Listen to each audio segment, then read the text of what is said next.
discuss some of these things and what we can do together. In the United States, where I have a little bit of experience, I know the Palestine Solidarity Movement is reaching out, or has been reaching out to various communities, especially communities that have historically been oppressed and are still oppressed today, to join our struggles, because it is one struggle. And how we do that, what tactics we use, is devised in that local community according to what the situation is. But the important thing is that we have these alliances. And here, those that are struggling for justice in Palestine, it's obviously important to see that they need to fight oppression wherever it exists. And oftentimes it exists right at home, right next door. We've had some volunteers with the ISM that are from the American Indian movement.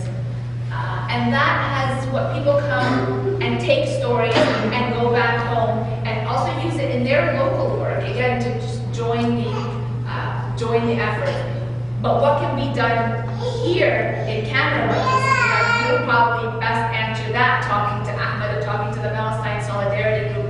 But the important thing is it needs to be done, and that communication needs to be made, and people need to realize that, where these present policies come from, and that, again, that it is one struggle against injustice. So it's not a direct answer, but I'm just saying that what you're saying is absolutely correct and needs to happen. And I think it does happen. Maybe we need to strategize a bit more on how to do it better. Yes, ma'am.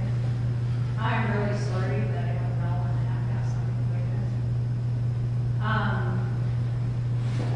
What happened before 1948? Where did the Jewish people originally come from? Were they there? Where did they come from? Where were they living?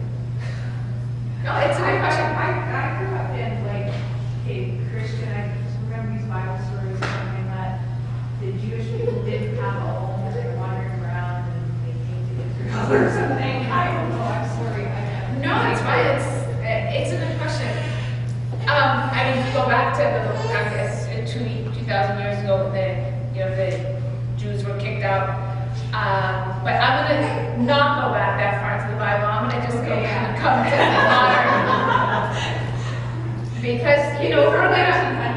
I don't think I can argue. The Jews say, well, God promised this land to us, and then others will say, well, we have a connection. If you make it into a religious struggle, then it's whose religion is more right.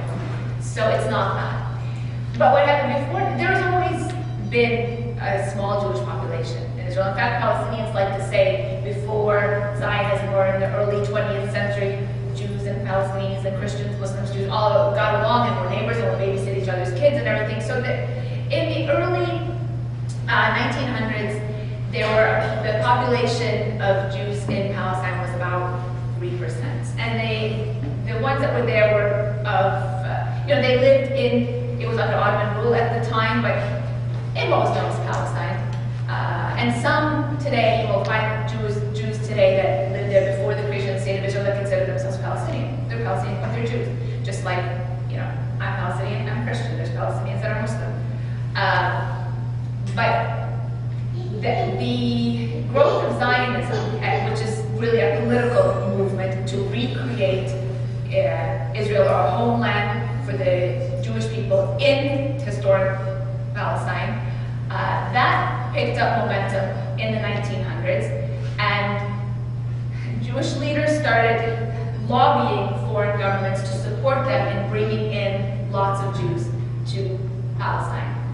And especially after World War II, this and the Holocaust, that just gave more movement that Jews need a safe haven somewhere, and America turned them away, or different people didn't want them. So that gave this boost to Zionism, and yes, Palestine would be a good place to put them. But for about 30 years before that, they were slow, and the Zionist leaders were bringing in waves of Jewish immigrants, mainly from Europe. There's a really good book, I can tell it better than I can. They made like a state within a state. They were very organized and had, in a sense, a state within a state. So they increased their population in about 40 years. They increased their population from 3% to close to 30%, to the exact numbers. But what happened then, this caused some strife. So the Palestinians realizing what Zionists were doing, this caused some tension. And at the time the British were administering this territory, they submitted this question to the UN, and the UN decided, they came up with this, basically a division. Let's divide Palestine and we'll give 45% to the Palestinian Arabs, which made up a majority. The Palestinians were still the majority of the population, and we'll give 55% to the Jews, which were only about 30% of the population at the time. And they had just grown over the past couple of decades. Palestinians rejected that, but the Jews continued. They had basically an underground military. They were very organized and were planning for this state to have their own state. And I'm going to just summarize to say in 1948, what they did, the British pulled out, and the Zionist leaders declared the establishment of the State of Israel. Before that, though, in preparation for that, they had conducted a lot of military operation in Palestinian villages, and most Palestinians were farmers, peasants, whatnot, without the sophistication that the Jewish and Zionist leaders had. And there were a lot of massacres and exile of Palestinians before Israel even announced its state. The popular Israeli story goes, we were created this small state and all these Arab countries attacked us. But read a book by an Israeli historian, his name is Ilan Pape, and about 2 years ago, I think, published this book called The Ethnic Cleansing of Palestine. He went back into the Israeli archives and into the British archives and got his hands on the diaries of Israeli leaders and military generals, and showed how even before Israel was established, how they paved the way for the creation of their state, and how even before they announced the creation of their state, how they had wiped out Palestinian villages and exiled Palestinians. But on May 15, 1948, they announced the establishment of the State of Israel, and that's how they came to be there. And they established the State of Israel on what the UN allocated the 55%, but when they established the State of Israel, and then some neighboring Arab countries did attack to fight on behalf of Palestinians. Palestinians didn't have their own military or army, and like I said, these massacres were taking place even before Israel announced this. So then there was this war, and Israel ended up taking over more land, so that they ended up with 78% of historic Palestine, and just the West Bank and Gaza, where Gaza went to Egypt, administered by Egypt, and the West Bank was administered by Jordan. 78%, my village included, became part of the State of Israel. And ever since then, Palestinians have been fighting to get their land back, to get their rights. Because in that 78%, a lot of Palestinians were kicked out. In 1948 and before, about 750,000 Palestinians were kicked out of their homelands. Their villages razed, almost 500 Palestinian villages wiped out. And these refugees now are living in refugee camps around the world, and they've had children. Now we're over 6 million refugees, Palestinians, that aren't allowed to come back to their homeland, waiting to come home. 62 years now. That's part of our struggle, but that's where they came, mainly from Europe, as part of a concerted effort to create this state here, when the state belonged to another. To have power in the Arab world, is that your opinion why they did this? There's a couple other questions in the room. Oh, sorry, yeah, okay. It's okay, we can talk about it. At the back and in front. Some people talk about the death of the Israeli left. I was wondering, what role do you feel that the Israeli left could play in the anti-colonial movement project?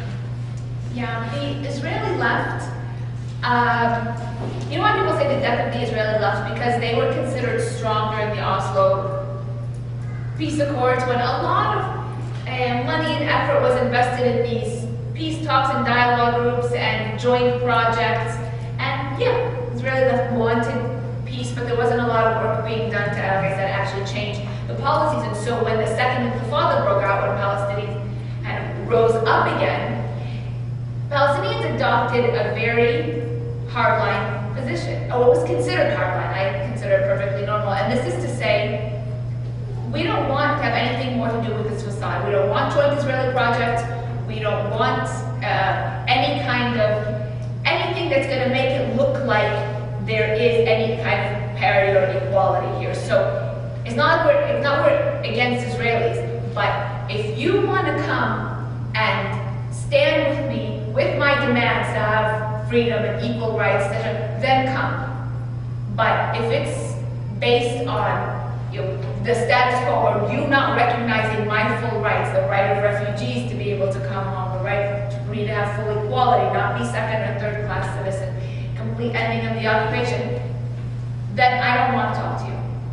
So basically, and that was seen, the Israeli left saw this as a death blow. Now we can't cooperate with the Palestinians anymore.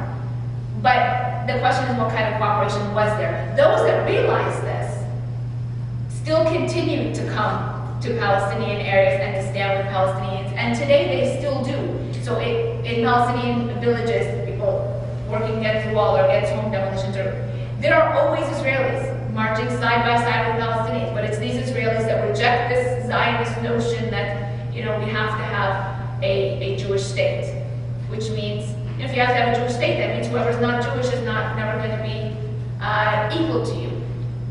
So those that, believe in they're coming as equals still do come. And that has been, I think, growing again, but they're still marginalized in the larger Israeli community with Israeli propaganda that see anything, all these protests as just anti-Israel, and these Israelis who go stand with Palestinians are radical.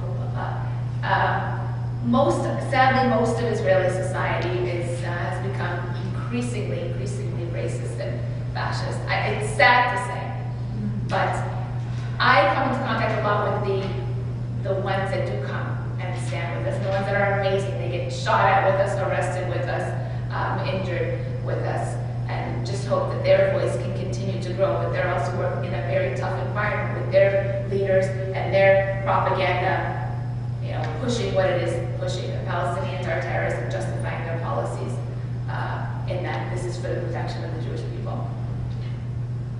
Okay, one last question we have time for, and then a couple announcements.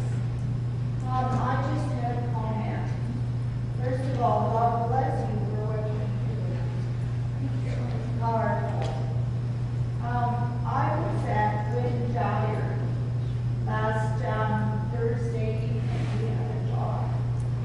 And he stated that he thought Israel would self-destruct in 2 years. 2 years? Gave them 2 years. Anyway, I have a friend from Hungary.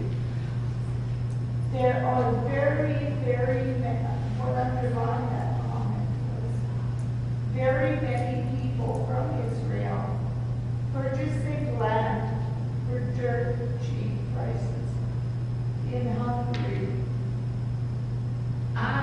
You mean Israelis leaving? There have been some, but I do think Israel's on a very self-destructive path. Just because of everything they're doing. If you look at just the announcements our leaders are making, the laws that they're trying to pass, now they're passing or debating a law that says anyone that advocates for boycott anything Israeli can be fined $10,000, any Israeli. And any foreigner that works on boycotts won't come into Israel. And anyone that, a separate law, if you don't pledge loyalty to this Jewish state of Israel, you can get your citizenship pulled. So I might get my citizenship pulled too if that passes, if I'm not loyal to the Jewish state of Israel. And on and on. And so I do think this is a self-destructive path. And anyway, what Israel has been doing, which I don't think can continue anyway, is insisting that Israel is a Jewish state and a state for the Jewish people, which means they need to keep Jews a majority. Which means that they have to adopt these policies where if you're Jew from anywhere in the world, come to Israel and we'll give you all these perks just to live here. But if you're